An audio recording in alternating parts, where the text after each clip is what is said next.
बोलो विष्णु भगवान की जय। पाठ पूजा चैनल में आज हम सफला एकादशी व्रत कथा सुनेंगे।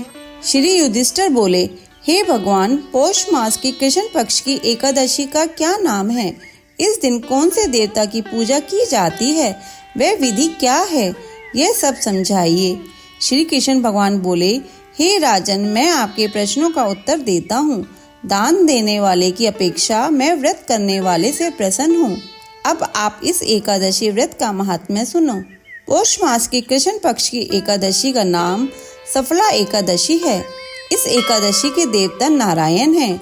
इसका पूर्वोक्त विधि अनुसार व्रत करना चाहिए और नारायण जी की पूजा करनी चाहिए। जो मनुष्य एकादशी व्रत तथा मेरा पूजन करते हैं वे धन्य हैं।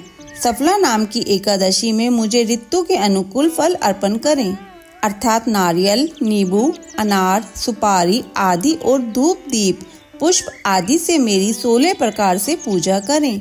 इस दिन दीपदान तथा रात्रि को जागरण करना चाहिए।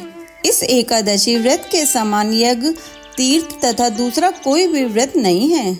मनुष्य को 5 सहस्त्र तपस्या करने से जो कोई पुण्य मिलता है वह पुण्य भक्ति पूर्वक रात्रि जागरण सहित सफला एकादशी के व्रत करने से मिलता है।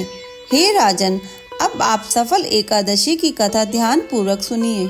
चंपावती नगरी में एक महिष्मान राजा राज्य करता था। उसके 4 पुत्र थे। इन पुत्रों में से सबसे बड़ा लुमाक राजा का पुत्र महापापी था।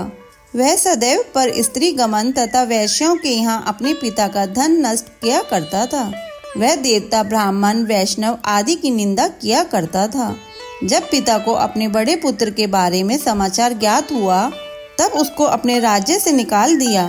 जब लुमाक सबके द्वारा त्याग गया तब वह विचारने लगा कि अब मैं क्या करूं, कहां जाऊं।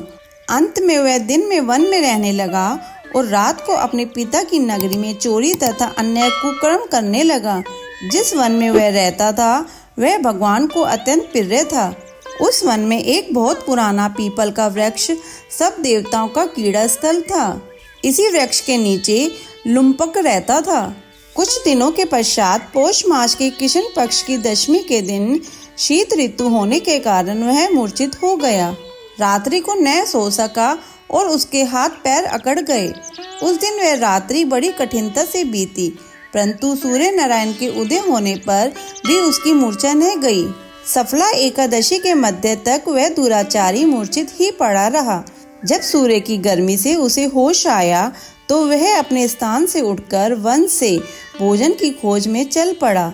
उस दिन वह जीवों को मारने में असमर्थ था, इसलिए जमीन पर गिरे हुए फलों को लेकर पीपल के वृक्ष के नीचे आया।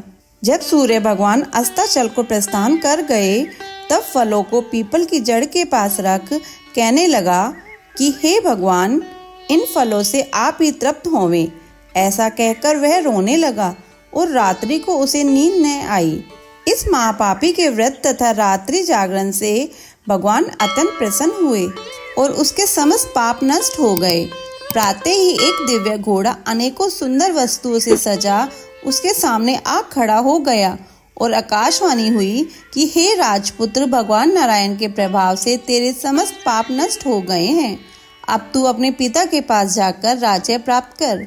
लुम्पक ने जब ऐसी आकाशवाणी सुनी तो वह अत्यंत प्रसन्न हुआ और हे भगवान, आपकी जय हो ऐसा कहता हुआ सुंदर वस्तुओं को धारण कर अपने पिता के पास गया। उसने संपूर्ण कथा कह सुनाई और पिता ने अपना राजभार सौंपकर वन का रास्ता लिया।